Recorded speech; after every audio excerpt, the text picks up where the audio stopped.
Olá, bom dia a todos, bom dia Rio Grande do Sul, 11 horas e 35 minutos. Hoje é quinta-feira, dia 15 de abril. Veja agora comigo os destaques de hoje. Vandalismo em série. O que há por trás dos ataques que aterrorizaram comerciantes da capital e região metropolitana? A polícia está atrás de pistas do autor dos disparos. E os golpistas estão na área. Imagina se o teu bichinho de estimação fugisse de casa e criminosos se aproveitassem do teu desespero para aplicar um golpe. Fiquem alerta. Assaltantes pacientes. Na maior calma, bandidos trancam funcionários de uma cooperativa em uma salinha. O fim da história eu conto em seguida. E no esporte deu ruim pro Grêmio. O tricolor é eliminado da Libertadores e Renato está na corda bamba. Será que cai? No Inter, a volta foi com tudo. Goleada garante vaga antecipada no Gauchão. O SBT Rio Grande, a sua companhia na hora do almoço, já está no ar.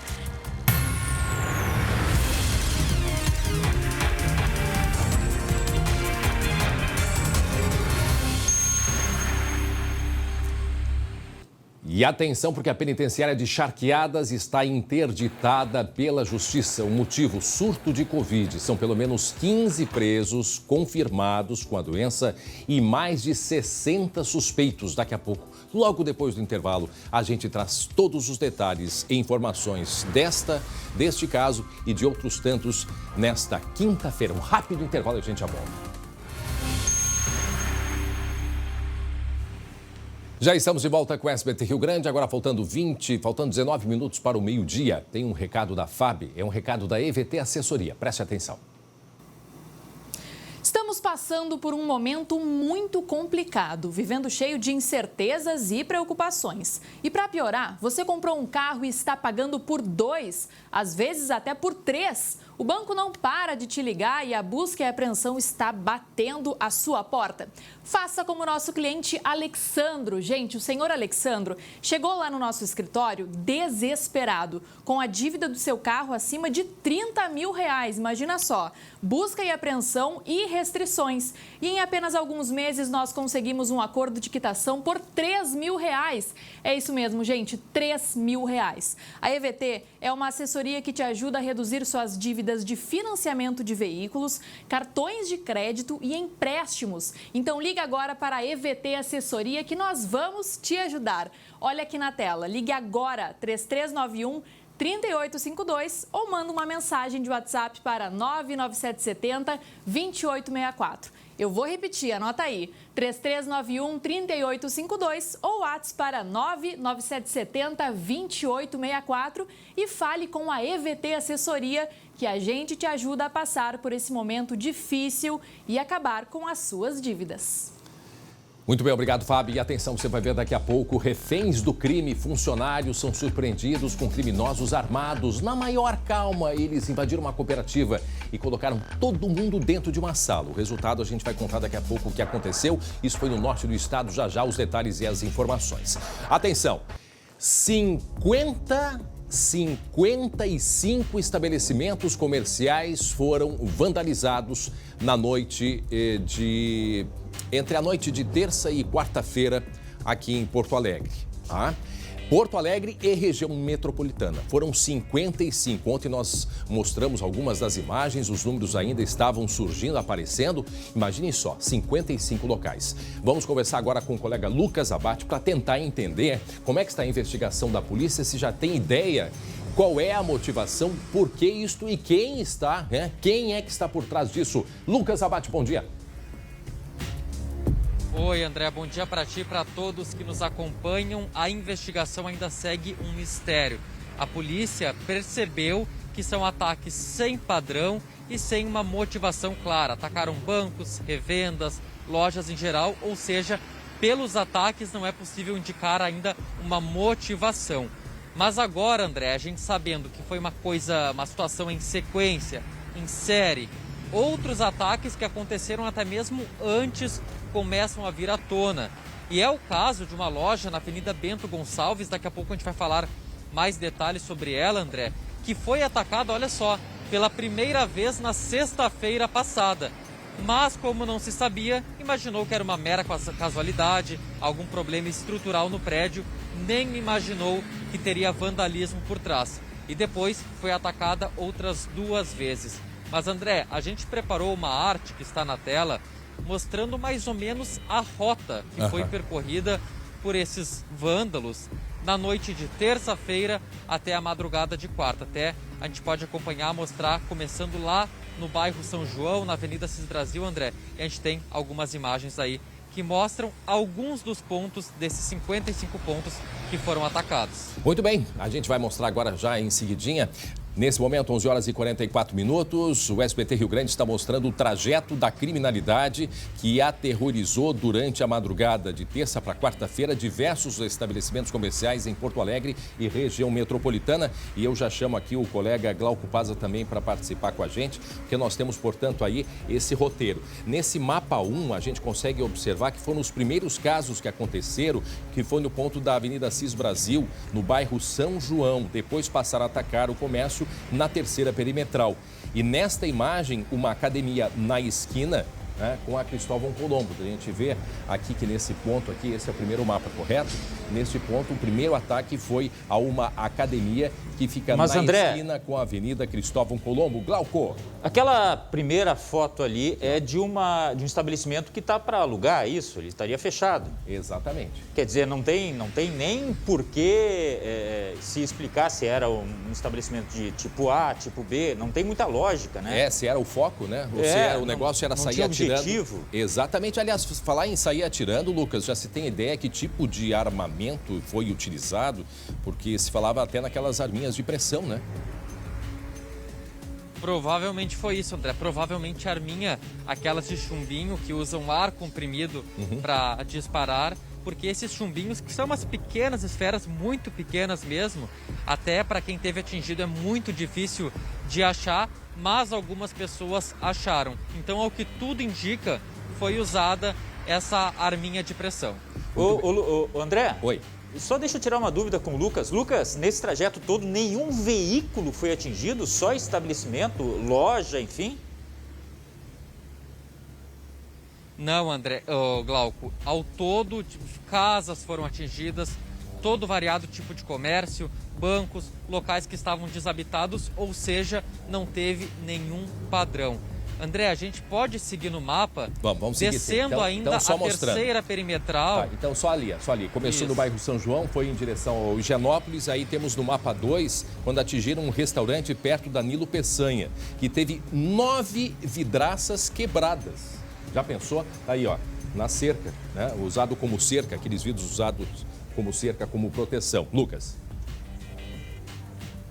André, daí na sequência, claro, a gente está destacando alguns pontos, porque ontem mesmo, a nossa equipe circulando pelas ruas, a gente ia contando e não dava nem para parar em todos os lugares, porque realmente era muito local atingido. Mas aí na sequência, André, a gente tem um terceiro mapa ainda mostrando trechos da terceira perimetral e outros pontos que foram atingidos, como um restaurante, o McDonald's, que fica bem próximo ao Jardim Botânico, teve algumas vidraças atendidas, e um pouco mais para baixo, e esse fato até chama atenção, André, porque fica do lado oposto, para quem segue não em direção a Ipiranga, mas para quem segue em direção à zona norte de Porto Alegre. Mas uma revenda que também teve essas vidraças quebradas. Agora, o Glauco perguntou sobre carros que foram atingidos indiretamente, sim, porque a gente percebe numa das imagens os vidros estourando e caindo sobre um carro. A gente mostrou, se puder... é que eu imaginei que pudessem ter atirado contra vidros como de foco, carros, especificamente. Como foco, eu acho que não, mas indiretamente sim. Se depois a gente puder colocar a imagem, aparece um carro branco sendo atingido pelos estilhaços. Bom, então eles seguiram, começaram mais ou menos o início aqui em Porto Alegre, foi naquele ponto do bairro Rio Branco, né, Lucas? E foram em direção ali, bairro Higienópolis, e agora indo em direção ali, bairro Petrópolis, em direção ao bairro Partenon. Vamos dar a sequência aqui em Porto Alegre. E por trás disso tudo, Lucas, sempre tem uma imagem de um veículo que passa no momento dos estilhaços, né? Isso, André, sempre passa um caminhão baú, branco. Essa é a principal suspeita, de que quem atacou estava nesse caminhão. André, passa pela região do bairro Partenon, passa pela Agronomia, que é onde a gente está falando no momento, aqui na Avenida Bento Gonçalves, ataca esse estabelecimento aqui, André, que foi atacado 3 vezes. A gente já vai trazer mais detalhes, mas que teve os vidros lá em cima quebrados. E seguem para um último mapa que a gente mostra aí na tela, André, que já é no trecho de Viamão, por volta das 8 horas da noite, e atingiu uma revenda bem próximo à Avenida Liberdade, e depois seguindo pela 040, uma outra revenda de veículos também foi atingida. Então essa foi mais ou menos a rota percorrida por eles. É um caminho que a polícia ainda está tentando esclarecer, tracejar, buscar mais imagens de câmera de segurança. Mas esse é o caminho feito entre o final da tarde de terça-feira até a madrugada de quarta. 11h50, faltando 10 para o meio-dia. Para quem está chegando com a gente agora, bem-vindo. Esse é o SBT Rio Grande. Estamos mostrando o trajeto feito por criminosos que destruíram pelo menos 55 vidros em estabelecimentos comerciais em Porto Alegre, Viamão e também Gravataí. A polícia ainda não tem muitos detalhes, ou pelo menos está mantendo a investigação, porque por trás disso há um caminhão. Está ali a imagem do caminhão que sempre aparece. Não se sabe se este caminhão, se a pessoa que teria atirado estaria dentro deste caminhão, né? E se foi esse caminhão que percorreu todo esse percurso, né, Lucas? Isso a polícia ainda não tem a confirmação. Sim, a polícia está tentando esclarecer se esse caminhão de fato estava envolvido, que é muito significativo pelas imagens, que provavelmente está, mas também tentando esclarecer se é o único veículo que foi utilizado.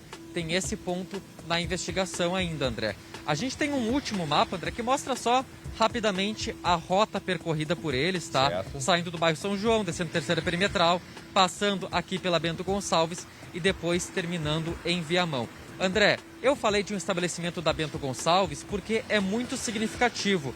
Até então, a gente sabia que os ataques começaram na terça-feira à tarde. Isso. Só que aqui nessa loja de vidros, que eu falo no momento, e até a gente ainda olhando pelo chão aqui, André, tem alguns estilhaços que estão espalhados por aqui, pequenos estilhaços que mesmo com a limpeza continuam por aqui. Esse estabelecimento foi atacado 3 vezes, André. Meu Deus. E o primeiro ataque aconteceu na sexta-feira. E a gente conversa agora com a Patrícia, que está representando essa loja que vende esquadrias e vidros também. Patrícia, na sexta-feira, quando eles atacaram a fachada de vocês, nem imaginavam que poderia ser um vandalismo. O que vocês acreditavam que era? Não, a gente pensou que podia ser até por falta de manutenção, uso, vidro, alguma coisa, qualquer coisa assim, o vidro tivesse estourado, o primeiro vidro, né? Em nenhum momento passou pela nossa cabeça que pudesse ser um vandalismo, né? Era coisa de acidente, né? Acontece, né? Mas não nesse caso. A gente veio a pensar nisso a partir do segundo vidro que estourou daí já na terça-feira, né? Aí na sexta-feira o primeiro ataque. Na terça-feira vocês sofreram 2 ataques. Qual foi o horário do primeiro? O primeiro foi às 16 horas da tarde. E depois foi às 19h40, daí pelas nossas câmeras aqui, né? Foi o horário que marcou nas câmeras. E aí o primeiro... tanto um quanto o outro, todos os 3 a gente sempre vê o caminhão passando e depois os vidros caindo, né? A gente tem, André, as imagens desse local aqui, dos ataques que aconteceram nesse local e que flagram esse caminhão passando no exato momento em que alguns objetos começam a cair. Em uma das situações, Patrícia, até mesmo o carro de um cliente foi atingido. Exatamente. O carro de uma cliente que estava aqui fazendo o acerto. O carro dela estava estacionado aqui mesmo, o vidro estourou, o carro branco, danificou Lucas? O capô do carro dela, ficou cheio de aí, marcas, agora ela vai acionar também seguro. Ali, ó. Então, criou esses danos todos, assim, né? Além da nossa fachada, o carro da cliente e o meu, inclusive, né? Isso, André. Esse carro, o carro mesmo branco? que aparece... Ah, sim. É o que a gente está mostrando esse carro que agora. aparece nas imagens. Certo. Isso. O seu carro, Patrícia, tem dano ainda? O meu ainda sim, porque eu não troquei o para-brisa, estou aguardando o seguro, né? Então o meu para-brisa está quebrado, né? Aqui na frente ali dá para ver as marcas ali que ele está quebrado. Consegue ver, André? O para-brisa dela está trincado. Conseguimos. Ela estava mais ou menos nesse ponto, os vidros caíram e trincaram o para-brisas dela. Ô, Lucas. Agora, Patrícia, um fato que é até curioso. Oi, André. Não, pode seguir. Depois a gente fala mais sobre isso, porque a minha curiosidade é saber se eles têm recebido muito pedido, porque 55 estabelecimentos comerciais que tiveram, né, os vidros quebrados, imagino que a procura por vidros esteja grande para eles também, né? Tá lendo minha mente, André. Era exatamente isso que eu ia perguntar, esse ponto curioso, que é uma loja, Patrícia, que vende vidros. Vocês têm alguns clientes que foram afetados também. Exato. A demanda aumentou para vocês? O pessoal tem procurado, assim, porque tá todo mundo com muita urgência, né? Como no meu caso é superior, a gente não tem tempo, né? Mas muita gente é fachada. É o comércio que tá reabrindo aos pouquinhos, é toda essa coisa da pandemia, né? Então o pessoal quer urgência, liga, vocês conseguem em quanto tempo? Vocês têm material para pronta entrega? Não, vidro de fachada, ele é temperado, é um vidro mais resistente, tu tem que fazer ele sob medida, a fábrica tem o processo de produção, então ele leva às vezes de até 15 dias úteis para chegar no estabelecimento. Então vai gerar mais um transtorno que é para as pessoas que vão ter que ficar esperando esse vidro chegar, ter que adaptar a sua vitrine, sua porta, para poder atender o cliente, né? O André pergunta, Patrícia, qual é um custo mais ou menos, assim, um valor de referência que se tem para esses vidros de fachada? Todos variam de acordo com o tamanho, com disposição. Tipo, no meu caso aqui, se for uma porta, tem que ver se não danificou ferragem. Que tamanho tem essa porta? Se é ao lado fixo, se é só um vidro de uma janela. Então, tem uma variação de 300 até 3, 4 mil reais, né? Dependendo do tamanho, processo, tudo. Lucas. Varia bastante, assim, né? Varia muito. Oi, Glauco. Não, só para tirar uma dúvida, a polícia chegou a procurar os proprietários desse estabelecimento ou eles procuraram a polícia, não? Glauco, a polícia fez as duas coisas. Pediu para que as pessoas se apresentassem e, ao mesmo tempo, a equipe que é a chamada de volante, que é aquela equipe que está nas ruas, foi atrás, fez esse percurso que a nossa equipe fez ontem pela manhã, por exemplo, buscando estabelecimentos que ainda não haviam registrado ocorrência. Por isso que tem essa diferença. 25 que registraram boletim e outros 10 que a polícia soube, mas ainda não tem o registro formal. Muito bem. Muito bem, obrigado Lucas, obrigado aí para a nossa entrevistada, portanto este é um trajeto que vocês sabendo na tela, o trajeto da criminalidade, né? Desde sexta-feira o primeiro caso, depois entre terça e quarta-feira de tardezinha e de madrugada, este mistério que ainda é para todos nós e a polícia tentando investigar para descobrir, afinal de contas, quem é o responsável por esses ataques em diversos estabelecimentos aqui da capital.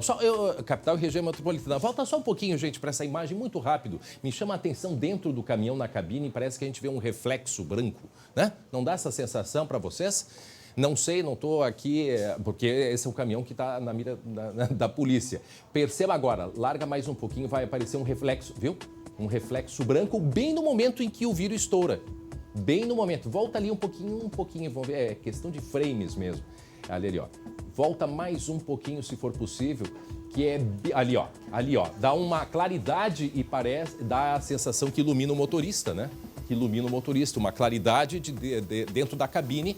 Vamos tentar voltar só um pouquinho, porque não imagino que seja o motorista que tenha, né? Se for o caso, a gente percebe um reflexo ali dentro. Um reflexo dentro. E aí, na hora... Agora, volta a imagem e deixa ela rolar para vocês perceberem que... deixa a imagem normal um pouquinho antes, que é bem na hora que estoura o vidro. Olha aí, ó. Olha o reflexo lá dentro. Viu só? Chama atenção mesmo. E outra coisa que chama atenção é a distância. É para lá de quantos quilômetros será que fez se é que é o mesmo caminhão, né? Mas que coisa isso, hein? Bom, vamos aguardar. A polícia vai, certamente, com o cercamento eletrônico que tem por todas as cidades, não vai demorar para a polícia conseguir localizar os responsáveis ou irresponsáveis. E atenção, a penitenciária de Charqueadas foi interditada pela Justiça. Por quê? Por causa de um surto de Covid. São pelo menos 15 presos confirmados e outros 60 suspeitos. Daqui a pouco a gente traz outros detalhes e informações a respeito disso. 11h58 agora, faltando 2 minutos para o meio-dia. Atenção, o traficante é preso com quase 50 quilos de cocaína. Isso foi na BR-480, lá em Erechim, no norte do estado. E ele tentou esconder a droga. Sim, tentou esconder a droga. Tentou disfarçar, fazer aquele teatro todo, mas a polícia começou a desconfiar do rapaz. Conta pra gente os detalhes, Glauco. E o prejuízo foi grande para o crime organizado, viu, André? Cerca de 7 milhões de reais, para você ver como é a valorização da droga, né? Essa fiscalização foi no início da noite desta quarta-feira e o motorista de 21 anos, morador de Mundo Novo, Mato Grosso do Sul, disse para os policiais que era comerciante e negociava produtos por meio de uma loja na internet. Só que, pelo jeito, não era bem assim, né? O carro foi fiscalizado e quase 50 quilos de cloridrato de cocaína foram localizados ali, ó, escondidos no painel do veículo. Conforme a Polícia Rodoviária, a droga tem alto grau de pureza, ou seja, é mais valiosa. E tudo foi apreendido e levado, então, para a delegacia e o rapaz foi preso, André. Olha só o valor, gente. A droga valia mais de 7 milhões de reais, escondida ali no painel do carro. É uma droga que com uma certa, né, pureza, que depois disso seria fracionada e transformada em muitas outras, né? Agora vejam só a apreensão que aconteceu no norte do Rio Grande do Sul, nesta apreensão, rapaz jovem, né? 22 anos, eu acho. 21 anos. 21 anos. De Mato Grosso do Sul. Do Mato Grosso do Sul, quer dizer, veio descendo, possivelmente veio do Mato Grosso.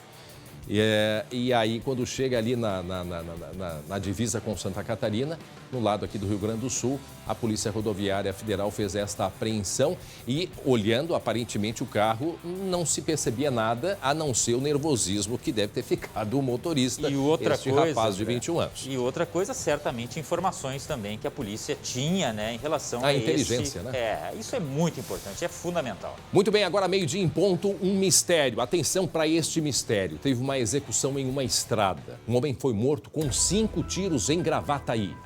Quem é esta vítima? Aline Schneider. Oi, Aline. Boa tarde, Aline. Oi, André. Boa tarde a todos. A vítima é Cristiano dos Santos, de 42 anos. Morador de Esteio, pai de 2 filhas, ele trabalhava como pedreiro. Nessas imagens das câmeras de segurança, é possível ver que o carro para na lateral da via, a porta se abre, a vítima se joga, parecendo apavorada. E na sequência, 2 criminosos descem, um deles dispara 5 vezes contra o Cristiano, que morreu no local. Ao que parece, nem mesmo o veículo foi desligado. O corpo foi localizado pela Brigada Militar. O carro estava no nome do pai de Cristiano.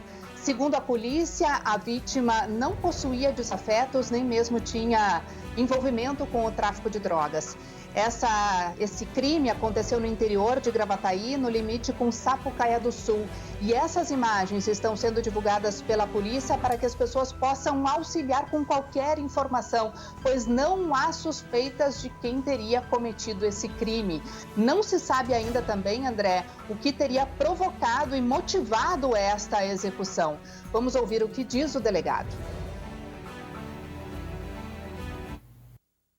Se alguém tiver alguma informação, possa contribuir com a investigação, ainda que não seja uma informação confirmada, seja alguma suspeita, as pessoas podem ligar para o Disque Denúncia da Polícia Civil, do Departamento de Homicídios, para fornecer informações. Sempre são bastante úteis nesses casos, mas reforçando aquilo que já foi dito, é sempre bastante útil quando a população nos fornece informações, que essas informações, ainda que na concepção das pessoas possam ser banais, possam ser circunstâncias que não são tão importantes, no contexto de uma investigação um pouco mais complexa, qualquer informação pode ser a peça para fechar um quebra-cabeça. Nossa, e o desespero, a imagem mostra ele, olha ali, ó, atenção para a imagem, atenção para este crime que aconteceu em Gravataí, entre Gravataí e Sapucaia. Ele pula, ele salta do carro, e quando, de repente, então, ele recebe os tiros. Agora, uma das possibilidades que eu pensava, Aline e Glauco, que pudesse ser um homem errado, né? Mas, neste caso, os criminosos, eles estão dentro do carro. Então, sabiam muito bem quem era a vítima, correto? Isso. Mas nem mesmo os familiares da vítima, André, ainda conseguiram trazer qualquer informação consistente para a polícia, porque eu também fiz essa pergunta para o delegado. Poxa, se os criminosos estavam no mesmo carro, a vítima provavelmente conhecia eles, né? ou não, né? Mas o que se imagina é que não se trataria de um roubo, caso contrário, o veículo não teria sido deixado para trás, porque depois desta execução, os criminosos fugiram a pé, correndo em direção à RS 118, porque ali era um trecho perto da RS 118, segundo o delegado. Então, se alguém viu alguma coisa, como reforçou o delegado ali na entrevista, às vezes qualquer pequena informação trazida por algum morador, há residências ali naquela zona que tragam essa informação para a polícia, e atenção para o telefone, que essa denúncia pode ser feita de forma anônima. É 0800 642 0121. Qualquer informação, o delegado ainda reforçou, né? Às vezes as pessoas acham que algum detalhe banal não vai fazer diferença. Né? De repente, tu tem alguma câmera, dá uma olhadinha para ver se ajuda ali pela região, porque é um local mais afastado assim é um pouco mais difícil de ter, né? Pelo menos a do cercamento eletrônico. Agora, sobre essa possibilidade que eu falei, se os atiradores estavam junto no carro, não necessariamente podiam conhecer a vítima. Eles podem ter abordado, pensando que era fulano, na verdade não era, e aí então executaram a pessoa errada. Isso uma das possibilidades, já que essa pessoa não tinha, né, nada que o desabonasse, na verdade. Mas chama atenção, né, Aline, André, que é característica de execução por acerto de contas, alguma coisa assim. A família diz que ele não teria motivo para acontecer um chamado acerto de contas, até porque ele não tinha envolvimento com atividades ilegais, inimigos, enfim. O fato é que isso é o que a família diz. A investigação pode apontar outra coisa. E aí, testemunhas são muito importantes para tentar desenrolar essa maçaroca aí, né? Esse mistério, né? Muito bem. Obrigado, Aline Schneider, pelas informações. Agora 12:05 e atenção. Atenção para essa história, porque tem mais um golpe na praça, né? Olha, golpe é o que não falta, uma coisa impressionante. Imagine você perder o seu cãozinho, né? Um bichinho de estimação, né? Fugiu de casa, desapareceu. É desesperador, e nós sabemos o quanto que esses bichinhos, né, quanto que eles são cuidados, fazem parte da família. E as famílias sofrem muito e fazem de tudo para ter o bichinho de volta. Agora imagine que tem pessoas que utilizam, né, desta fragilidade dos donos dos pets para fazer o quê? Aplicar golpes. Por isso nós vamos conversar com o Lucas Abate para saber qual é o modus operandi, né, na linguagem policial, o modo de operação desses criminosos que, em meio à fragilidade, vão lá, se apresentam e fazem o quê? Explica pra gente, Lucas. André, a gente fala tanto em golpe aqui e muitas vezes a gente percebe as variações. É o golpe das panelas, que vira golpe do lençol, o golpe do bilhete, que muda um pouquinho. Mas vou te confessar uma coisa, André. Esse golpe, nunca eu tinha ouvido falar nada parecido. Olha só como é que funciona. A pessoa perdeu o animalzinho dela lá, o cachorro, o gato, e coloca um anúncio nas redes sociais pedindo uma ajuda para encontrar, com um telefone de contato e até às vezes uma informação de recompensa. Alguém liga, André, dizendo que está com o animal ou que sabe quem está com o animal. Nesse caso, desse golpe que a gente está falando, André, essa pessoa se identificava como o Vitor e dizia que uma inquilina dele havia encontrado a cadelinha branca da Joyce, que a gente tem as imagens. E disse, ó, eu sei onde é que tá, eu tenho a chave da casa dela, mas eu preciso de uma garantia, eu preciso saber que você vai vir buscar mesmo, que se vier buscar vai me dar o dinheiro. Então, quem sabe tu não me adianta uma parte dessa gratificação e daí eu vou lá, entro na casa e retiro a cadela. Foi isso, André, que aconteceu com a Joyce, que procura desde fevereiro pela cadela branca e que conversou com a gente um pouco mais cedo. Em dado momento me perguntou, mas tem recompensa? Eu disse assim, tem. Daí ele me perguntou o valor, e eu disse o valor, né? Daí ele disse assim, porque assim, ó, como ela é minha inquilina, eu tenho a chave da casa dela. Então, se tu me der um valor, eu posso abrir a casa. André, a Joyce até desconfiou, ficou bastante desconfiada porque em momento algum ele enviava a foto da Branca, sempre inventava uma desculpa. Que bárbaro. Mas ela acabou adiantando um valor por um motivo bem especial, ouve só. Nesse medo de achar que ele talvez pudesse ter alguma relação, que ele pudesse realmente estar com a Branca, eu paguei um sinal de R$50. Ela imaginou, André, que se ela não pagasse e se ele de fato estivesse com o animal, ele poderia maltratar a Branca. Então, por medo que ele fizesse uma maldade, ela pagou esse valor de R$50. E aí? Ela até me disse, foi um prejuízo financeiro pequeno, mas, por outro lado, ela criou essa expectativa de encontrar a cadelinha, que ela espera desde fevereiro, e sofreu bastante com isso. Só que depois de tudo isso, André, ela fez um alerta nas redes sociais, contando toda a história, e 10 pessoas procuraram a Joyce, contando que sofreram umas intimidações, umas situações bastante parecidas com as dela, sempre com esse enredo. Uma inquilina minha encontrou o animal, eu tenho a chave da casa, mas como eu vou invadir a casa dela, eu preciso ter uma garantia que você vai me dar o dinheiro. É mais ou menos esse o enredo. Bom, e a gente torce para a Joyce. Agora eu estava olhando, a Joyce Brum, trabalhamos com ela. Trabalhamos. Acho que o Glauco trabalhou também. Isso. Eu achei né? o nome conhecido. A e para você ver, né, a Joyce, jornalista, nossa colega, os golpistas querem atingir todas as classes, não tem distinção nenhuma. Quem tem conhecimento, é a fragilidade que faz com que as pessoas fiquem mais suscetíveis. Fragilidade, Glauco, e a maneira deles abordarem com toda a técnica, porque a Joyce é jornalista, uma pessoa que sabe muito bem que existem golpes por aí, e mesmo assim, né, ela, na procura do animal de estimação, ela enfrenta esse problema, essa questão que a gente torce, se alguém tiver, já viu esse animalzinho por aí, por favor, que nos ajude a encontrar, porque, poxa vida, a gente sabe o quanto que um animal de estimação ele é importante para as pessoas. Para quem está chegando agora, 12:10, estamos mostrando aí mais um golpe que vem rolando por aí, que é o golpe do cãozinho perdido, ou qualquer animal de estimação, que infelizmente as pessoas se aproveitam desta fragilidade, né, da fragilidade do momento em que a pessoa que dá todo o dinheiro que for possível para conseguir ter o bichinho de volta. E aí o que fazem os criminosos? Tentam tirar dinheiro. Lucas, repete para a gente rapidamente agora como é que vem funcionando mais esse golpe aí na praça. Explica para nós, por favor. Vamos lá, André. A pessoa perde o animal, perde o cachorro, o gato, faz um pedido nas redes sociais, contando que perdeu, onde perdeu, uma foto do animalzinho. Alguém, esse golpista, pega o contato e diz, olha, eu não estou com o teu animal, mas eu sei onde ele está. Ele está com a minha inquilina. Eu alugo algumas casas aqui na região e a minha inquilina encontrou esses dias. Eu vejo, eu sei que está dentro da casa dela, só que ela não está em casa agora. O que a gente pode fazer? Eu entro na casa dela, eu tenho a chave, eu entro na casa dela e resgato o animal. Aí a pessoa vai pedir, me manda uma foto dele, claro, vamos ter garantia que é.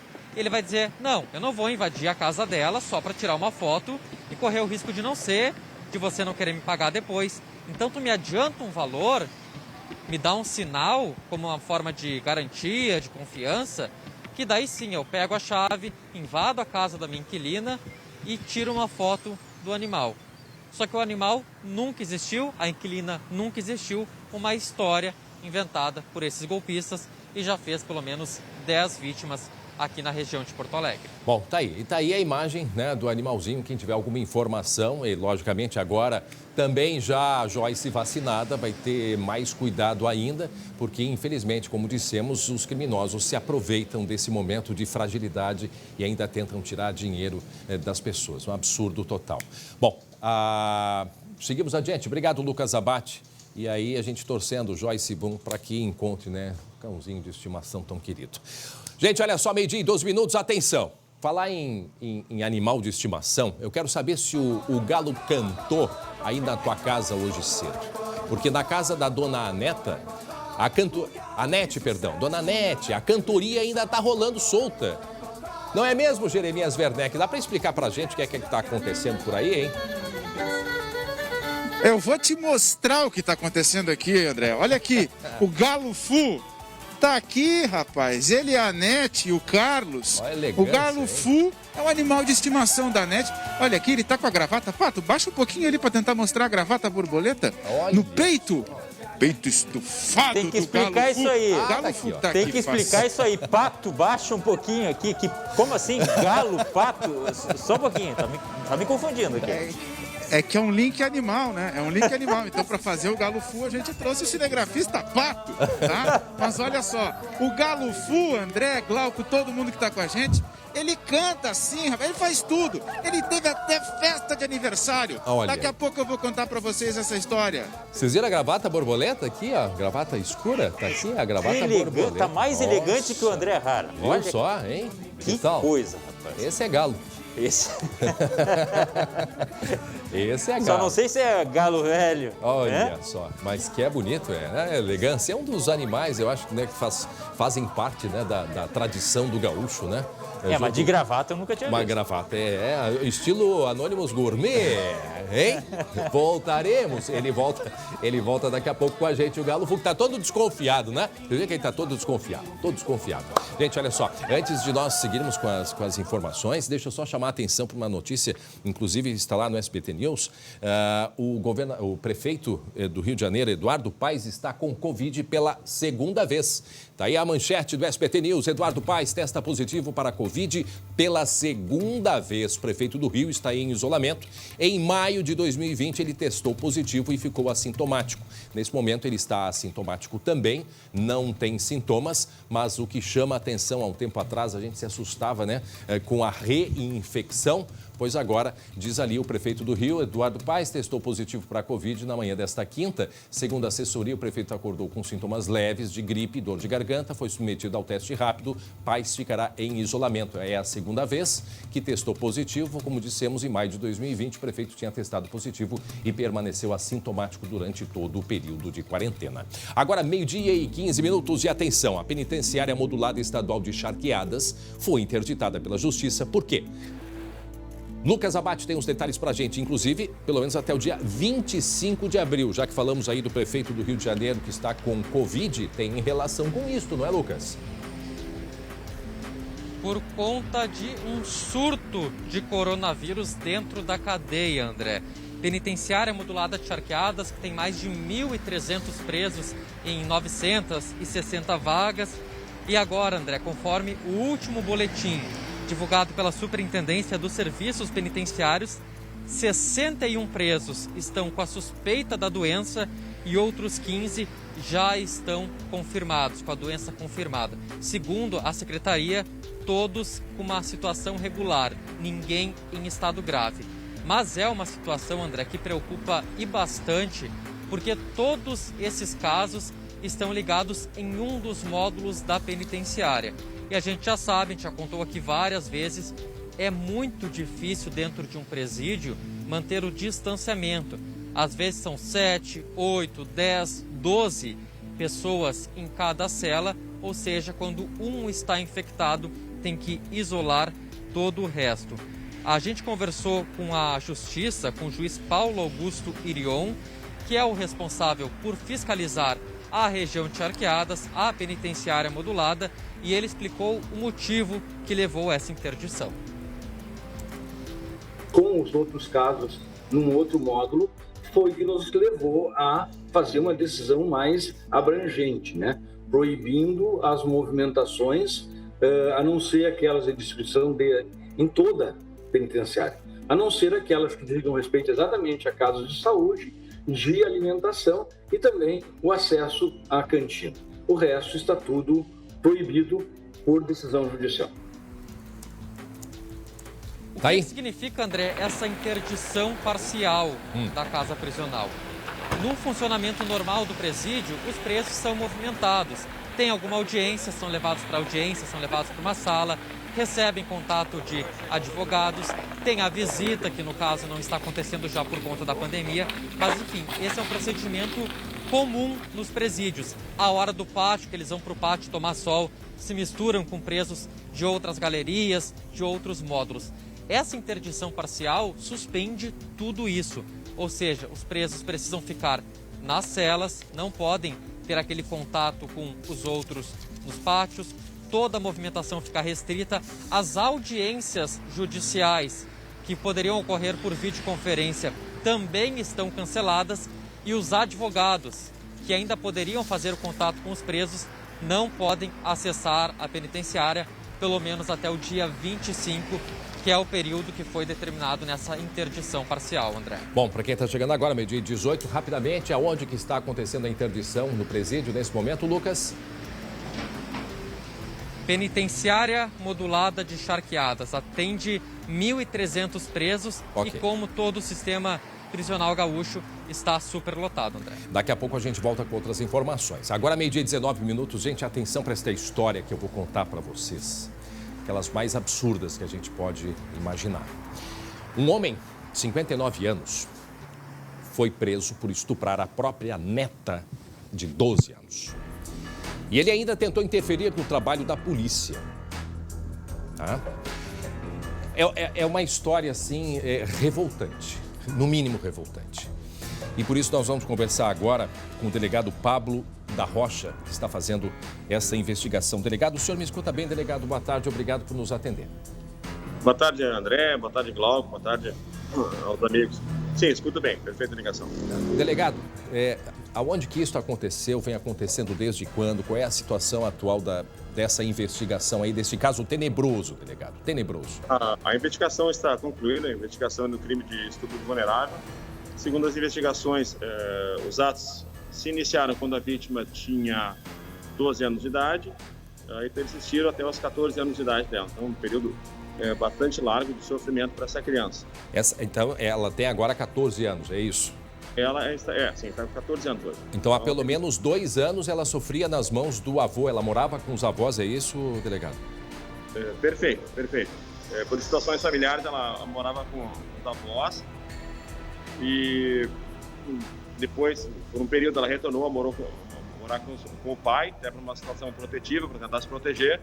Né? Essa foi a ocasião que o avô, entrou em contato mais intenso com ela, tentando convencê-la a mentir à polícia, tentando apagar provas. Tentou um plano de fuga em que ele vai até a casa, deixa dinheiro dentro do envelope, deixa um chip de comunicação para tentar a investigação, que ele tinha como possível que a gente estivesse monitorando o celular dela. Mas são atos realmente revoltantes, que ele está claramente aliciando a menina e tentando apagar provas e criar provas falsas. Em hipótese alguma se pode admitir. Bom, delegado, muita gente chegando com a gente agora, até porque é uma história que é importante, porque sempre é um alerta, meio-dia e 21 minutos, para quem está nos acompanhando. Estamos conversando com o delegado Pablo da Rocha, Pablo Queiroz Rocha, ele que está investigando o caso de um homem de 59 anos, um avô, que pelo menos há 2 anos mantinha relação com a neta. E, inclusive, delegado, a intenção dele era expulsar a esposa, no caso a avó, e comprar uma casa, porque ele tinha esta neta, queria transformá-la numa esposa. É uma história terrível, mas procede isso mesmo, doutor? Tá certo. Segundo as investigações, ele manifestou essa vontade à neta, inclusive no correr desse relacionamento dele com a neta, ele deixou de coabitar no mesmo quarto com a esposa, passando a esposa a ocupar outro quarto da residência, mas a neta não ocupava o quarto dele oficialmente. As relações dele com a neta se davam sempre na ausência da esposa. A esposa é uma pessoa trabalhadora, uma pessoa que acorda cedo para ir trabalhar, cumprir o seu dever, né? E ele se aproveitava desses períodos para abusar da neta. E ele mentia, então, ela em 2 anos obrigava essa menina a não contar absolutamente nada para ninguém. Que monstro, hein? Meu Deus. São mecanismos de convencimento. Né? Uma filha confia cegamente no pai, uma neta confia cegamente no avô. Ele consegue construir uma relação passo a passo, e essa relação abusiva ela não começa grande, ela não começa em atos sexuais. Ela começa com carícias, com atos de abuso um pouco mais leves, para chegar propriamente em relação sexual. André, delegado, uma pergunta aqui a respeito dos pais ou do pai, enfim, o senhor mencionou aí o pai da menina, né? Alguém tinha conhecimento disso e também escondeu ou não? Não, o que aconteceu foi o seguinte: essa menina, num evento familiar, né, ela estava bastante pressionada, se via modificação no comportamento dela, né? O pai, de maneira inteligente, conseguiu ficar com o avô dentro da casa, tiraram a menina de casa, a madrasta e uma outra pessoa da confiança dela. Nesse momento, a menina revelou que estava sendo abusada, né, longe da influência do avô. Quando eles retornam para casa, o avô já vendo a menina transfigurada, a menina havia chorado, o avô percebendo os olhares de outros familiares para ele, ele se dirige à menina e fala assim: tu revelaste o nosso segredo? A partir disso se inicia uma discussão familiar bastante intensa, e este avô, ele se retira da casa onde ele residia, tendo o cuidado de levar consigo tudo aquilo que ele considerava a prova dos seus atos ilícitos. Meu Deus.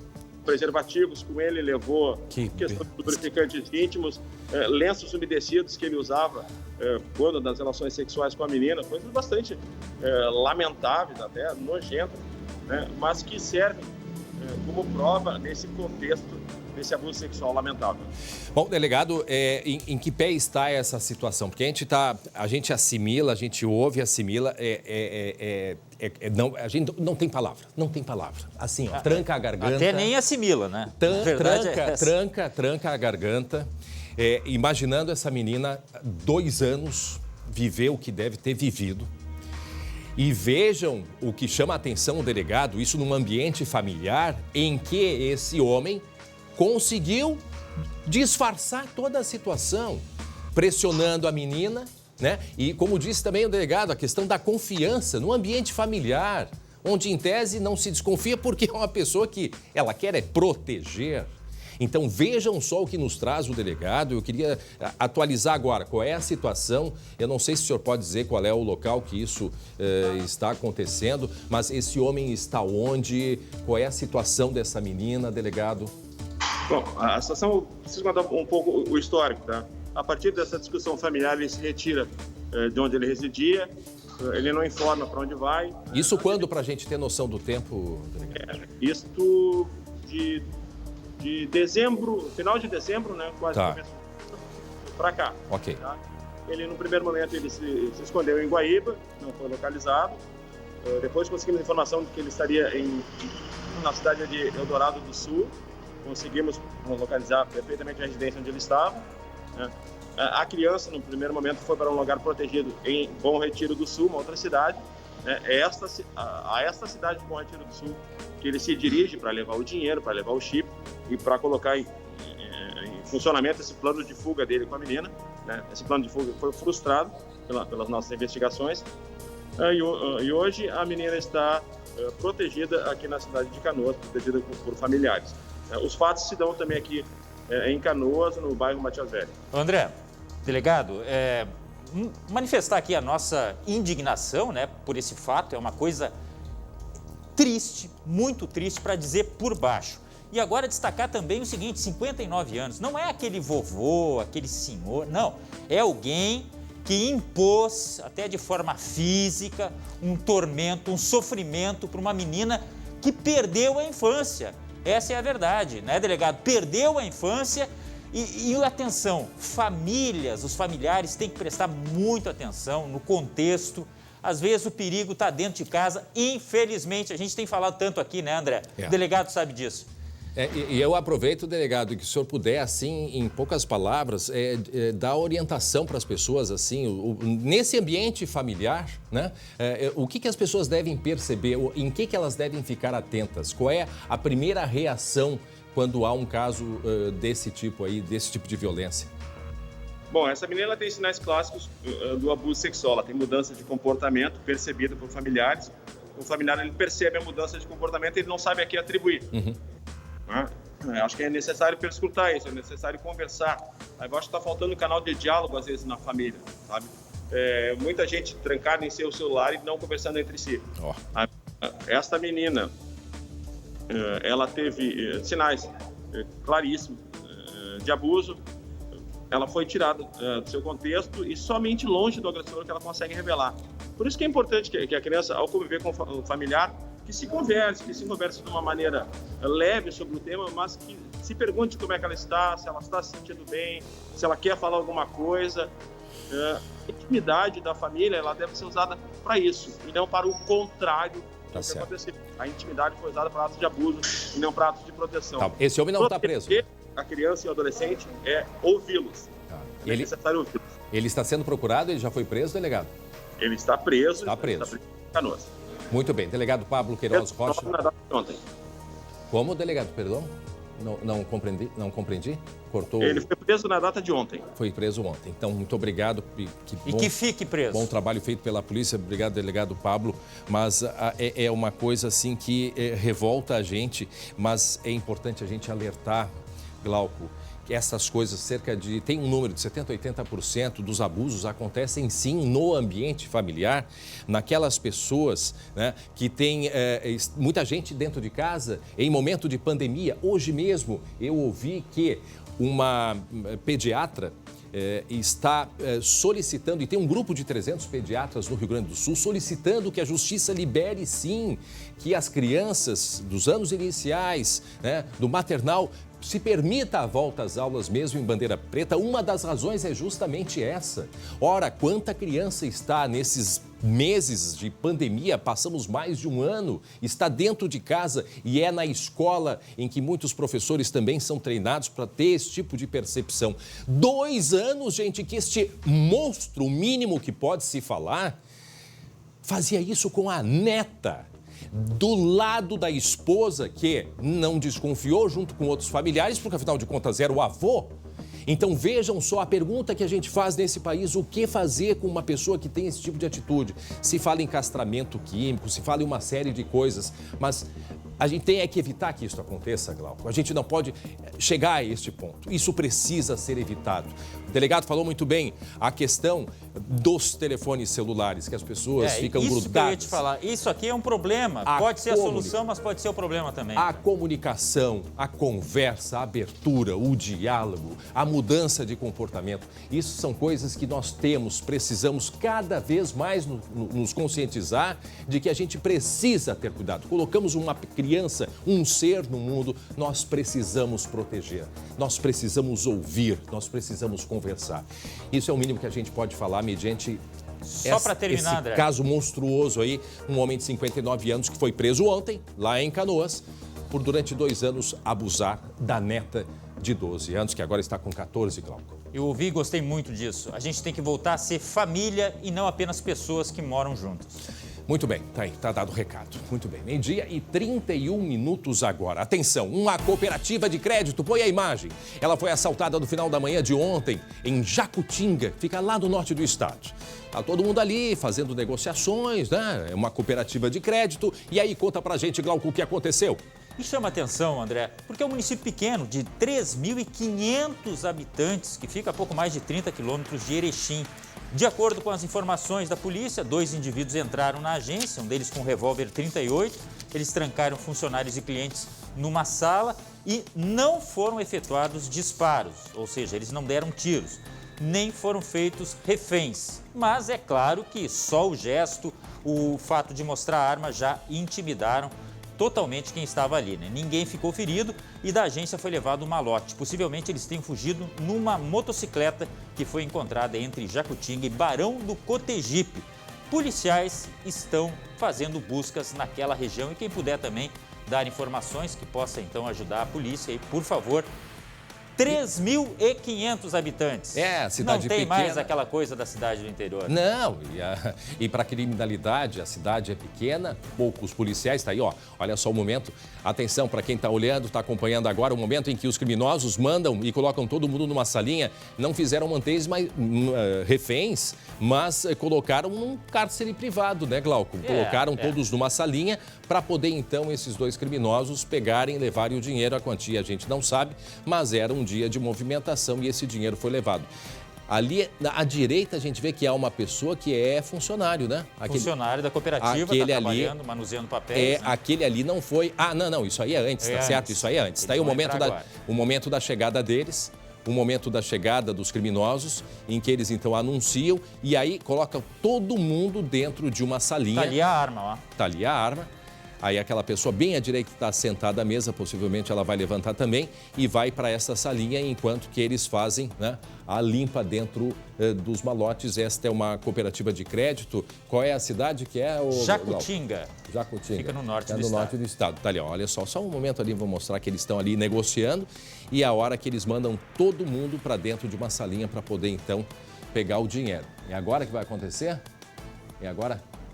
Tá ali as pessoas apavoradas. Ó. Agora é o momento que ele chama todo mundo, ó. Chama todo mundo. E nessas cidades do interior, André... Até parece um recepcionista, né? Não é ele não foi... O senhor já foi atendido? Ele foi relativamente calmo. É claro que tem o trauma ali, mas tem assalto que a gente vê aí que a violência é muito maior. E nessas cidades do interior, a cooperativa é muito forte. Às vezes, o principal estabelecimento da cidade, André. Muito bem, isso foi ontem de manhã, lá em Jacutinga do Norte, do Rio Grande do Sul, meio-dia, 34 minutos. E atenção, a penitenciária modulada estadual de Charqueadas foi interditada pela Justiça, pelo menos até o dia 25 de abril. Lucas Abate, explica pra gente por que foi interditada a penitenciária. Ela é estadual, né? Modulada estadual de Charqueadas. Lucas. Por surto de coronavírus, André. 15 presos com a doença confirmada e outros 61 com suspeita, todos eles isolados em um módulo da penitenciária modulada de Charqueadas. Essa interdição parcial, André, suspende aquelas movimentações internas, audiências, algum contato com advogados e até mesmo, André, ela restringe a atuação dos próprios agentes penitenciários. Por exemplo, um agente penitenciário que está atendendo nesse módulo que está contaminado não pode circular por outros pontos da cadeia para evitar que essa contaminação, que a doença se espalhe também por outros módulos. André, muita gente deve estar se perguntando, mas o que isso afeta para a gente que está aqui fora? Então, alguns detalhes que a gente acaba se preocupando ainda mais. Primeiro, o preso que precisar de um atendimento mais qualificado vai acabar usando a rede de saúde que já está bastante sobrecarregada. Segundo, dificulta o fluxo, essas movimentações. Então, os surtos que estão acontecendo nos presídios acabam dificultando também a retirada de presos em delegacias e é o que a gente vem mostrando bastante nos últimos dias. Essas são as maiores preocupações que se tem com os presos, esse surto que está ocorrendo dentro de presídios, além, claro, dos agentes penitenciários que agora estão vacinados, mas ainda não estão no período em que podem ser considerados imunes à doença. Muito bem, obrigado, Lucas Abate, pelas informações. Meio-dia, 36 minutos. E atenção, carga de esperança. Por quê? Porque mais de 400 mil doses devem chegar ao Rio Grande do Sul entre hoje e amanhã. A vacinação avança pelo estado. Depois dos idosos, qual vai ser o grupo prioritário? Daqui a pouco a gente vai explicar, a gente vai falar a respeito disso. Meio-dia, 36 minutos. Meio-dia e 36, portanto, vacinação, uma nova remessa chegando e rapidamente deve ser distribuída para que a gente aproveite ao máximo. Aliás, o Rio Grande do Sul é um dos estados que mais vacina em todo o Brasil. O que isso significa? É a agilidade, né? Ontem eu li que o prefeito de São Leopoldo agradeceu ao chamamento, né, de toda a imprensa para que as pessoas façam, né, a segunda dose e, de fato, o número da segunda dose diminuiu bastante porque as pessoas não estavam indo fazer a segunda dose. E isso é muito perigoso porque a vacinação se dá por completa, né, quando se obedece ali o calendário. Primeira dose entre 21 e 28 dias no caso da Coronavac, então a segunda dose. Que bom que São Leopoldo e que outras cidades também as pessoas estejam se dando conta e indo fazer a segunda vacinação. Não é verdade, Glauco? Mas daqui a pouco a gente fala mais sobre a vacinação no Rio Grande do Sul. Agora chegou o momento do Minuto Simers, o Sindicato Médico do Rio Grande do Sul. Nesta hora crítica da saúde, nós reforçamos a defesa à proteção e condições de trabalho dos médicos que estão expostos aos graves riscos desta pandemia. Os equipamentos de proteção individual, os EPIs, os insumos, a estrutura e leitos são fundamentais. Mas a consciência cidadã para os cuidados com a saúde são determinantes. Simers, defender os médicos é defender a saúde. E atenção, um processo que se arrasta há anos parece que vai sair do papel. O edital de concessão da rodoviária de Porto Alegre deve ser publicado até o final do mês de abril. Bom, o que isso significa? Uma série de melhorias e todos nós, como consumidores, usuários da rodoviária de Porto Alegre, é isso que nós queremos e precisamos. A nossa rodoviária precisa se modernizar ainda mais. Para explicar melhor quais são estas melhorias que vêm por aí, como que vai funcionar a escolha desta nova empresa, a gente vai conversar agora com o secretário de Logística e Transportes do Rio Grande do Sul, o secretário Juvir Costela. Secretário, muito boa tarde, obrigado mais uma vez. O senhor me escuta bem, secretário? Boa tarde, André. Boa tarde, Glauco. Escuto bem você, sim. Bom, nós temos muitas dúvidas, né, Glauco? Principalmente esse processo, a atual empresa que administra a concessão da rodoviária, eu não sei se ela é candidata também, se ela vai poder se candidatar, mas eu queria que o senhor explicasse o que vai mudar, qual é a ideia em que se transforme aí a prefeitura, em que se transforme a rodoviária de Porto Alegre, que é bem pertinho da prefeitura. Verdade, André. É importante que se diga que, na verdade, nós, juntamente com o governador Eduardo Leite, definimos a data 30 de abril, provável, inclusive, 27 de abril, a publicação do edital público para a participação das empresas interessadas em participar de uma ampliação, modernização e reforma total da estação rodoviária de Porto Alegre. Bom, e isso significa o quê? Se falava um tempo atrás, secretário, da rodoviária se mudar e ficar mais perto do aeroporto. Essa ideia, ela não prosperou, é isso? É isso. Na verdade, a estação rodoviária permanece onde está, até porque a área física é de propriedade do Estado do Rio Grande do Sul e nós buscamos exatamente o edital para que possamos encontrar aí parceiros para que possam investir. O investimento chegará na ordem, André, de 87 milhões de reais, né, numa modernização de toda a rodoviária, com escadas rolantes, climatização, passarelas, inclusive teremos túnel para travessia, ligação ao Transurb, a área coberta tanto da área dos táxis, como também dos Uber, e acabando tendo uma reforma não apenas na rodoviária num todo, mas inclusive nos terminais, proporcionando, André e Glauco, uma melhor qualidade de vida, inclusive para o usuário no seu dia a dia. Secretário, muita gente perguntando assim, porque o banheiro, hoje, um banheiro mais limpo, ele é pago, né? Essa questão do banheiro, como é que vai ser? O pessoal vai ter que pagar ainda para ir no banheiro na rodoviária? Tem a opção do mais simples gratuito, né? Mas como é que fica isso aí? Na verdade, os espaços da futura estação rodoviária de Porto Alegre, ela será mantida pela iniciativa privada, ou seja, pela empresa que for a detentora e a ganhadora do edital público, que deve ocorrer até julho deste ano, e a abertura dos envelopes, para que possamos aí até o final do ano iniciar os investimentos. 75%, André e Glauco, desses 87 milhões, terão que ser investidos nos primeiros 3 anos.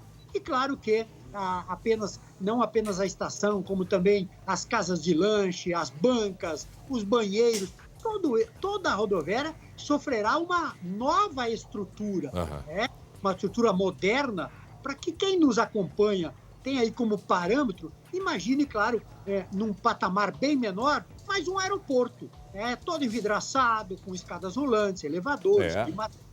Então, realmente, será uma nova estação rodoviária para o usuário, não apenas o porto-alegrense, mas para todos aqueles que se deslocarem para a capital dos gaúchos. Glauco Pazza tem uma pergunta para o senhor. Secretário, boa tarde. Uma pergunta que diz respeito ao entorno da rodoviária, e eu não sei até que ponto vai o poder público, até que ponto vai a iniciativa privada. A questão do embarque e desembarque, que muita gente reclama, né, que a capacidade é limitada, que tem acúmulo de carros, de pessoas circulando em meio aos carros. O que pode ser dito em relação a isso?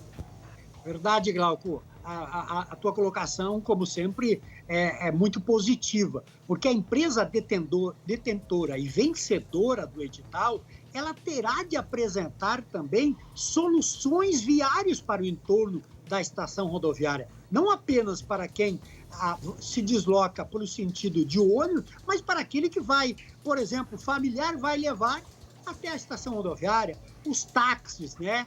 Os Uber, enfim, estas questões, ela tem que sofrer alterações exatamente para melhorar a qualidade de vida do cidadão que se utiliza dela no dia a dia. Com certeza, nós teremos investimentos também no entorno viário da estação rodoviária de Porto Alegre. Então a gente vai perceber essas mudanças quando? A partir, André, do edital que pretendemos lançar até final do mês de abril e com a abertura provável 90 dias após, que deve ocorrer em julho, a empresa vencedora, a detentora deste contrato, assinatura até dezembro, e com certeza é o objetivo do governo do estado que tenhamos aí até dezembro, quem sabe, já o início das obras, com a empresa vencedora, com 3 anos, com mais de 75% da obra concluída. A atual empresa está há quanto tempo já administrando a rodoviária? Faz tempo, né? Pois olha, Glauco, eu acho que tu não eras nem nascido, André. Não, o Glauco era. Eu não. Tu sabe que a empresa foi vencedora, na verdade, 20, prorrogou mais 20, ela detém aí praticamente 40 anos. E, na verdade, o apontamento, a sugestão do Tribunal de Contas, se faz com que o próprio MP, se faz com que tenhamos, e vem de muitos anos, o edital público para que todos os interessados possam participar. E, aliás, André, se tu me permite, para concluir, inclusive, nós teremos muitas outras rodoviárias do Estado do Rio Grande do Sul que vamos também ter editais para a participação pública dos interessados em fazer investimentos. Se precisar de locutor para a rodoviária, me coloca à disposição, viu, secretário? Porque eu comecei anunciando a saída dos ônibus em São Leopoldo em 1800 e alguma coisa. Parte da plataforma A, ônibus da empresa central com destino a Porto Alegre, via Freeway. Que coisa linda. Convocado, pronto. Secretário, um grande abraço para o senhor, muito obrigado por conversar com a gente. Tá aí. Obrigado, André, obrigado, Glauco, um forte abraço a você. Sabe que tempos atrás a gente refez, né, quando trabalhava em outra emissora, aí nos nossos irmãos aqui, a gente refez o período da rodoviária, que eu trabalhava na rodoviária, e eu fui na rodoviária em Porto Alegre fazer a liberação de um ônibus lá, foi muito bacana. Mas anunciou com a voz, né? Na rodoviária em Porto Alegre, sim, a gente fez uma simulação, mas eu anunciei. Esse homem aí dá um livro. Quem quiser escrever, mas em São Leopoldo, olha, era divertido. Era muito divertido. Que legal. E eu pegava os meus discos de casa para tocar música, era Ray Conniff, era música de piano, o pessoal achava o máximo. Muito bem, agora faltando 15 para 1. Atenção, para quem ama bicho de estimação, olha essa. Solta o som aí, Douglas. Porque olha só, a gente precisa de uma trilha muito especial para falar de um ser ilustre. Escuta aí. A gente vai ao vivo agora te apresentar o galo Fu. O galo é uma dos bichos, né, dos animais mais amados do Rio Grande do Sul. Assim a gente pode falar do galo Fu. Ele comemorou 2 anos de vida ao lado de familiares que fizeram uma festa de aniversário com direito a bolo temático, decoração, convidados, claro, para quem canta todos os dias, não é verdade? Como ele. Tá aí o galo. Não podia faltar também os amigos, né, que cantam. Música, e teve show de violino. Jeremias, como é que tá o nosso galinho nesse momento? Com toda a elegância, nós mostramos há pouco. Como é que ele tá agora aí, ó? Olha aí, ó. Oi, André, quero contar pra você o seguinte, o Fu tá aqui, tá? Com gravata borboleta e tudo. Essas imagens que vocês estão vendo aí foram de há poucos dias atrás, 2 anos. E a Nete, que cuida dele, que tem ele desde 2019, foi que organizou. A Nete, só me explica, todo dia ele usa essa gravata borboleta ou é só porque ele ia aparecer com o André Hara e Glauco Paz? André Hara e Glauco Paz também, que são muito elegantes. Aí ele botou essa gravata, hoje ele tá sempre com essa gravata. É homenagem para Anônimos. É especial para momentos especiais. Poderia ser uma boa homenagem para o Anônimos Gourmet, né? O Pinheiro Machado, que também tá com a gente no cast do SBT. Mas, Anete, a Nete foi no mercado público um dia, André, Glauco, todo mundo tá com a gente, e pegou 2 pintinhos para criar. E começou a criar os pintinhos, enfim, nós chegamos até essa semana, onde o Fu ganhou uma festa de aniversário. Por que a festa de aniversário, Anete? Olha, realmente, eu nunca quis ter bichinho de estimação, porque é difícil você ter, e se você tem que cuidar. E eu achava que não ia ter tempo de cuidar. Então, e aí peguei 2 pintinhos que em 2 semanas eu ia levar para um galinheiro e desfazer, né? E, na verdade, não deu muito bem certo, né? Eu fiquei com eles mais tempo do que eu pensei. E o Fu tá comigo já faz 2 anos. Então, por ser tão meu companheiro, né? E nessa fase agora da pandemia também foi um grande companheiro, um amigo. Eu quis fazer uma homenagem para ele. E tanto que a gente não pôde fazer a festa do ano passado, a gente tinha marcado, mas cancelamos. Então, esse ano a gente se reinventou fazendo uma coisa diferente. Uma festa privada. Para ajudar o setor de eventos, né, que foi tão prejudicado esse ano, né, que não saiu nada, né, para eles. E eu conversando com o pessoal, assim, onde eu mandei fazer uma guirlanda, um bolo, o violinista também, né, que veio. Então foi muito especial, de uma forma também poder ajudar essas pessoas. Olha ali, ó, viu? O Fu tá querendo falar. Mas, André, tem uma coisa muito curiosa. A Anete, o Carlos, que é a namorada dela, contando o dia a dia. O Fu tem um ritual para dormir, tá? O Fu tem uma caixinha. Mostra ali, Pato. Ele dorme naquela caixa ali, tá? Ele canta todo dia de manhã. Os vizinhos não reclamam. Eles até dizem que se lembram da infância quando moravam no interior. Mas tem uma coisa curiosa e nós vamos tentar reproduzir agora, tá? Uma coisa curiosa. O Fu é tão apegado quanto a Anete. É uma via de mão dupla. E quando a Anete diz que vai sair, o Fu canta, reclamando. Quer ver? Não. Vamos tentar fazer isso?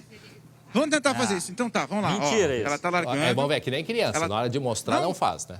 Você fica aqui. Eu quero saber do outro galo depois. Ó, olha aí. A mamãe vai embora, a mamãe vai sair. Ai. Às vezes ele faz, às vezes não faz. Fu, a mamãe vai embora, tá? A mamãe vai sair, você vai ficar aí. Tá apavorado. Aí ele quer ir junto. Ele quer ir junto. Não cantou ainda, ele ficou tímido na frente de vocês. Tu, canta tu, Jeremias. Operador de áudio, salva aí. A mamãe vai sair, eu vou embora. Ó, a Anete tá indo embora, vamos ver se ele vai reclamar. Aí tá resmungando. E a elegância, olha a elegância, André. Olha as patas dele, as plumas, olha aí. Eles não conseguem ficar longe um do outro. Nem a Anete e nem o Fu, entendeu? Então nem na simulação Jeremias, dá certo. Só o Mas outro, tá aí, ó. O outro galo não foi pra panela, Glauco. né? Eram 2 pintinhos. O outro galo não foi pra panela, né? Ele faleceu, espero eu só. Não, Glauco. O outro não. O outro a Anete levou pra irmã dela, pra prima dela, que tem uma fazenda. Mas não foi pra panela nada, Glauco. Que isso? O que ela tá dizendo? Eles estavam juntos. E aí começaram a se bicar e aí o Fu foi mais simpático, ficou aqui.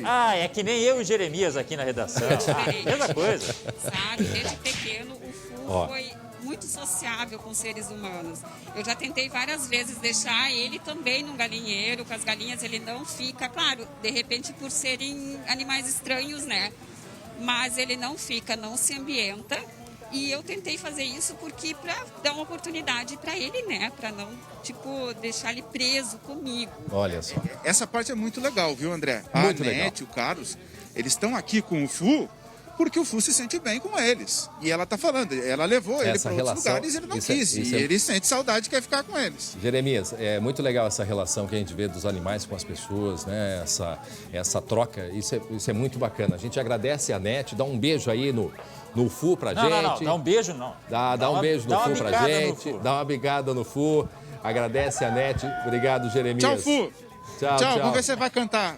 Dá tchau lá pro André no estúdio, Fu. Dá tchau.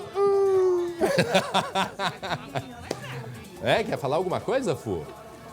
Elegância. E olha só, ficou uma oportunidade aqui para quem está nos acompanhando e a gente tem uma audiência espetacular. Tem algum animal de estimação assim, diferente? Vai na nossa página no Facebook, lá no SBT, facebook.com/SBTRS Oficial e deixa lá o contato, né? Manda uma foto, fala qual é o bicho de estimação pra gente mostrar aqui também. Beijo pro Fu, Galo Fu. Muito bem. Agora, tá aí, toda elegância, hein? Brincadeira. 12h e 52 minutos, agora tá na hora do esporte.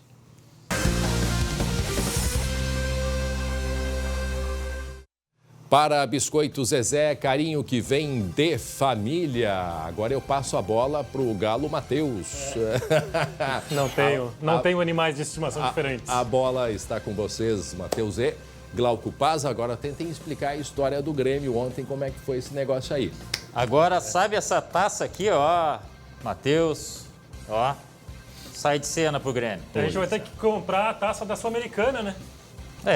Fazer o quê, né? Pedir pra chefia aí. Ficou na Sul-Americana, era o grande sonho, Matheus. O que aconteceu com o Grêmio, hein? Complicado, né, Glauco? Complicado, bastante difícil. A gente vai ver os melhores momentos do jogo e a gente vai ver que o Grêmio construiu, né, Glauco? O Grêmio criou chances, o Grêmio foi pra cima, o Grêmio empilhou chances, especialmente no primeiro tempo, mas quando o árbitro apitou o final do primeiro tempo, parece que o Grêmio desmoronou, né, Glauco? Depois do gol sofrido, tá aí o golaço do Jean-Pierre. Jean-Pierre voltou a jogar bola depois de muito tempo, fez um belo gol, mas olha quantas chances o Grêmio perdeu, né, Glauco? Mas isso aí é uma cópia, né, do que aconteceu no jogo de ida. É impressionante a semelhança. 2-1, mesmo placar, de virada, com expulsão. Golaço do Ortiz aí de falta. Esse Ortiz aí foi o carrasco. Olha o gol de falta que ele... E o outro gol também foi legal. Sim. Foi muito bonito. Aí o Grêmio acaba perdendo muita chance. Foi o Diego Souza. O Grêmio teve uma única chance no segundo tempo, foi o Diego Souza, acabou perdendo. Depois disso teve a expulsão do Maicon. O Grêmio acabou não conseguindo se acertar. E esse lance, é curioso, a gente vê a marcação do Cortez, né, Glauco? O Cortez perdido na linha de impedimento. Ficou o buraco, né? Exato. O Grêmio perde e perde com justiça. Porque eu não consigo imaginar, Glauco, a gente falar em justiça no futebol se alguém perde tantas chances quanto o Grêmio perdeu. Como eu vou falar em justiça se o Grêmio erra 5 gols na cara do goleiro? Pelo menos 3, com certeza, na cara do goleiro. Com o Maicon aí, o Ferreira logo na sequência e o Diego Souza na cavadinha no segundo tempo. Mas é aquela história, né? O Grêmio perdeu, mas o Del Valle ganhou por méritos também. E teve a questão da expulsão. Até vou pedir se der para colocar a expulsão do Maicon. A gente tem foi aí uma coisa preponderante também nesse jogo, né? Sim. Uma bobagem no jogador experiente, um dos cascudos. Não né? parece um jogador de 35 anos, né, Glauco? Isso desestrutura, né, aquilo que o Grêmio já tinha programado, pelo menos imaginado que pudesse acontecer. Sabe né? quem também ficou bastante desestruturada ontem, Glauco? Dani riu. Dá para dizer que a Dani... Bem desestruturada. Dá para dizer que a Dani não riu. Que bobagem. Vamos ver então.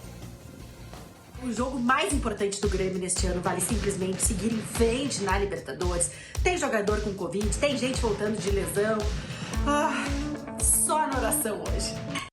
1, 2, 3, vai filhão! Ai, caralho! Ai, caralho!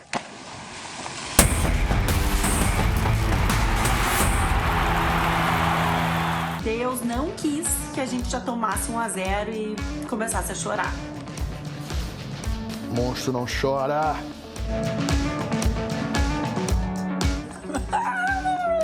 Eu tenho meus momentos de amor e de ódio com ele, mas é um momento de muito amor. Jean-Pierre voltou, marcou, gol do Grêmio. Falta perigosíssima, gol.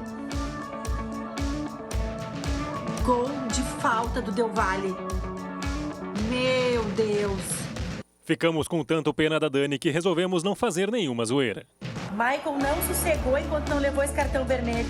Brigou com o Alexandre Mendes no banco, fez tumulto o jogo todo. Que barbaridade. Gol do Del Valle. Acabou, né? Não tem mais o que dizer. Vou começar a pensar na Sul-Americana aqui. Eu acho que vai valer mais do que continuar olhando esse jogo. Se eu falasse tudo o que eu tô pensando nesse momento, seria um festival de pi, pi, pi. Acabou a Libertadores pra gente. Que vem a Sul-Americana, Campeonato Gaúcho, Campeonato Brasileiro. Vamos em frente. Vamos em frente, então, com um déficit financeiro bem grande, né, Glauco? 17 milhões, né? O desfalque financeiro. Agora, uma informação importante, tem reunião na Arena, tá? A questão envolvendo o Renato Portaluppi, tem muita gente querendo que ele saia do cargo. O presidente aqui banca, essa que é a verdade, então a gente não sabe o que vai acontecer. O Renato que não esteve à beira do campo, né, Matheus? Exato, mais uma vez, né? Ainda em recuperação da Covid, o Grêmio que está classificado para a Copa Sul-Americana, a gente viu ali rapidinho a tela do arquibancada, né?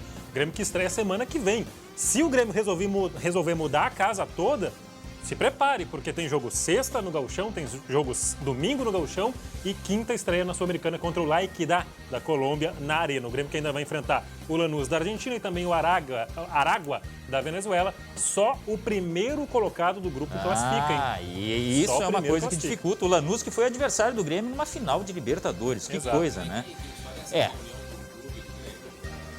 Tem alguém falando no além aí? É o André? Alô. André. Fale, André. Afinal, o Renato fica ou não fica? Porque estavam reunidos. Se eu soubesse essa resposta, eu estava rico, porque eu saberia muitas coisas. Mais rico ainda, né? A gente vai trocar de A pressão é muito agora. grande. Sim. Só lembrando que vocês não me convidaram, mas fizeram uma resenha, né? Sim. E o Jeremias, Glauco, Matheus, e tá lá no Facebook. Imagina, falando de futebol, não me convidaram, mas nos pediram agora, 2 minutos. Agora estava em 4 minutos, pelo amor de Deus. Eu quero cometer uma inconfidência aqui. Disseram, não convida o André porque ele toma conta do assunto. Pronto, não fui eu que falei. Tá? Como é que é o negócio? A Fê falou comigo aqui, eu não ouvi. Não, disseram para não convidar o André porque você toma conta do assunto. Mas não fui eu que falei isso aí. Eu domino. Isso. Tá, vamos. Tá, mas lá no Face, então, tem... Antes da gente trocar de time, vamos falar rapidinho dos memes, porque meme é um negócio muito legal da gente mostrar na internet. Legal para quem tá, né, fazendo a corneta, para quem recebe. Exato. Não. Olha aí, Glauco, o pote do Grêmio na Libertadores. Que barbaridade. Só controle remoto para ver, Sim. Aí o grupo I, o grupo com Caxias, Novo Hamburgo e Ipiranga. O pessoal tem tempo para cuidar, né, pegar imagem, olha... Aí é uma propaganda gratuita, mas vale o meme, né? Não, o pessoal tem criatividade, tem tempo e tem principalmente... Mais um grupo aí, né? Independiente del Sofá, o Deportivo de Videogame, Universidade de Controle Remoto. Que coisa de louco. Olha... Steve Jobs, Steve Wonder e Steve na Libertadores. São piadas nível Glauco Paz algumas? São. Não.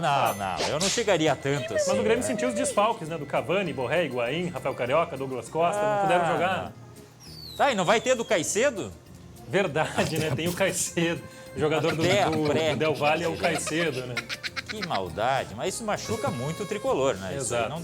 Mas tem meme pra todo mundo sempre, né? Quando o Inter é eliminado, quando o Grêmio é eliminado. É verdade. Então vamos ser justos, né? Não, e outra, a gente tem que levar... Olha... Não adianta me xingarem. Depois vão lá e dizem, tu é muito colorado, porque já disseram que eu sou muito gremista. Então resolvam essa situação. Por falar em Colorado, Saiu pela tangente. Vamos falar do Inter, então. Vamos falar de Inter, porque o Inter... Olha, tem uma notícia muito importante, daqui a pouco a gente fala, tá? Mas em se tratando de Campeonato Gaúcho, 6-1, podia ser 7, Schenck. Eu não sei se a gente vai ter tempo de mostrar todos, tem que só ver se esse arquivo aí que a gente tá rodando é o de gols.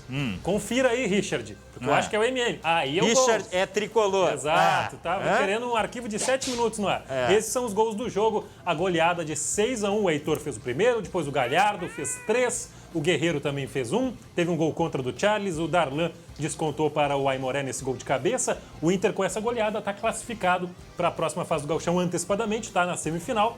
E o Inter agora se prepara para Libertadores da América. Que vai enfrentar o... Always Ready. O Always Ready da Bolívia, na altitude de La Paz. Inclusive, eu estava montando uma matéria sobre a altitude, os efeitos da altitude, 3.640 metros. O Inter que teve ainda o Cuesta expulso nesse jogo, uma bobagem tremenda também, mas pelo menos ganha tranquilidade o técnico Ramírez para trabalhar aí pensando na Libertadores, né, Schenck? Exato. Agora, a notícia, Schenck, olha só. Informe. A informação. O Shakhtar liberou o Tyson para negociar com o Internacional. Olha Finalmente. Que notícia para o torcedor colorado, hein?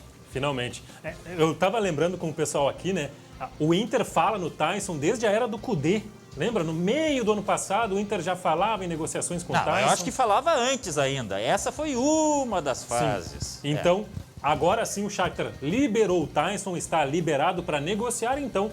Provavelmente uma questão de tempo para o Inter anunciar a contratação, a volta do Tyson ao futebol brasileiro. O Tyson quer, o Inter quer, tem a questão da grana, eles que se resolvam, né? Exato. E aí podemos ter o Tyson no Inter, seria um grande... O salário do Tyson no Inter é mais ou menos o salário de Glauco Paz no SBT. Não, nem perto disso. O meu é muito maior. Obrigado, Schenck. Valeu. Tá? Até. Tchau, Schenck. Seu André. Muito bem. Agora 1h02. O nosso assunto é vacinação.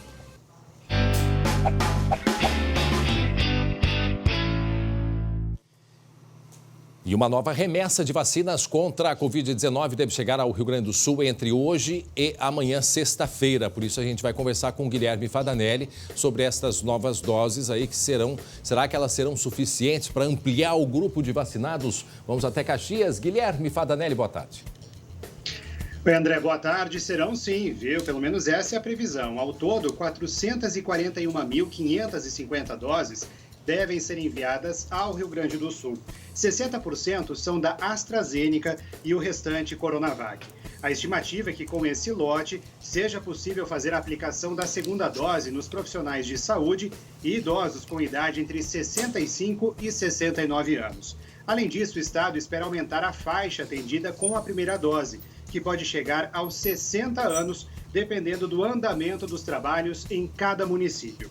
A Secretaria Estadual da Saúde também anunciou que após a aplicação em pessoas com 60 anos ou mais, vai ser dado início à vacinação para adultos entre 18 e 59 anos que possuam alguma comorbidade. Essas doenças listadas aí na tela são aquelas que podem trazer sérias complicações se a pessoa for infectada com o coronavírus. A estimativa é que o Rio Grande do Sul tenha 1.150.000 pessoas nessa situação. Será mais um avanço muito importante nesse trabalho de imunização. Agora, nós vamos fazer o giro da vacinação no estado, começando por Gramado, aqui na Serra. Assim como muitos municípios gaúchos, Gramado também está à espera de novas doses para seguir o calendário da primeira aplicação. Enquanto isso, segue o trabalho de imunização com a segunda dose, que está sendo aplicada na UBS Floresta e também na Estratégia de Saúde da Família na Vila Olímpica. Na Grande Porto Alegre, Guaíba também está num esforço para a aplicação da segunda dose. Até amanhã, esse trabalho está ocorrendo em 6 locais. O pessoal da Prefeitura, André, reforça que as pessoas devem conferir a data marcada lá na carteirinha de vacinação para receber essa segunda dose. E por fim, na capital, a imunização de idosos com 63 anos ou mais segue ocorrendo nesta quinta-feira em 30 unidades de saúde e nos 3 drive-thrus com a aplicação da primeira dose. Segue também a vacinação de profissionais da segurança e que atuam no apoio aos serviços de saúde. A capital já aplicou mais de 410 mil vacinas contra a Covid-19. Isso representa, André, 96,83% do grupo que deveria receber a primeira dose. Esse grupo, então, já imunizado. Uma boa notícia aí para a gente encerrar o SBT Rio Grande de hoje. Bom, e com essas doses chegando até amanhã, a gente fica na expectativa de saber quais são as idades agora que vão ser, né? A partir de qual idade que vai ter a vacinação. Em Porto Alegre está com 63 anos, né?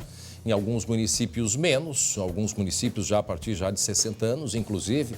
Então é aguardar para saber quais as idades que serão contempladas. A tua ainda não, né? Não, ainda não, mas está chegando. Reforçar aquela informação de que tem gente que não está querendo tomar a vacina da AstraZeneca, em virtude daquelas informações de coágulos que foram registrados, num índice muito pequeno. Lá nos Estados Unidos houve a interrupção por uma questão de protocolo. As autoridades reforçam que é seguro sim, as pessoas têm que tomar. Isso faz parte do estudo, faz parte da margem, digamos assim, de problemas. Não é recomendável que a pessoa não tome a vacina, tem que tomar sim. Até porque o índice foram em 7 milhões de doses, foram 6 casos, assim. É ínfimo. É algo muito pequeno. E outra coisa, se a gente pegar a bula dos remédios para dar uma lida, né, tem vários remédios que eles também podem provocar esses coágulos. Exato. Então, o que é importante nesse momento? Tu correr esse risco do coágulo ou tu não tomar a vacina, né? Então, obviamente, mas por uma questão de protocolo, sim, há necessidade, né, de algumas restrições até um período em que o próprio laboratório faça um cálculo e dê uma explicação às autoridades, mas não é para deixar de tomar de maneira nenhuma, muito pelo contrário. Tá certo, então? Tá na hora de ir embora. Obrigado, Fadanelli, direto da Serra. Obrigado pela audiência e companhia de todos vocês. 19h20, segunda edição, com o Chemali, e nós voltamos amanhã às 11h40. Tchau, Glauco. Tchau. Tchau, Fadanelli. E um abraço para 2 colegas, a Carol Zogby e o Léo, nosso querido cinegrafista, fez aniversário no dia 13. Um abraço para eles também.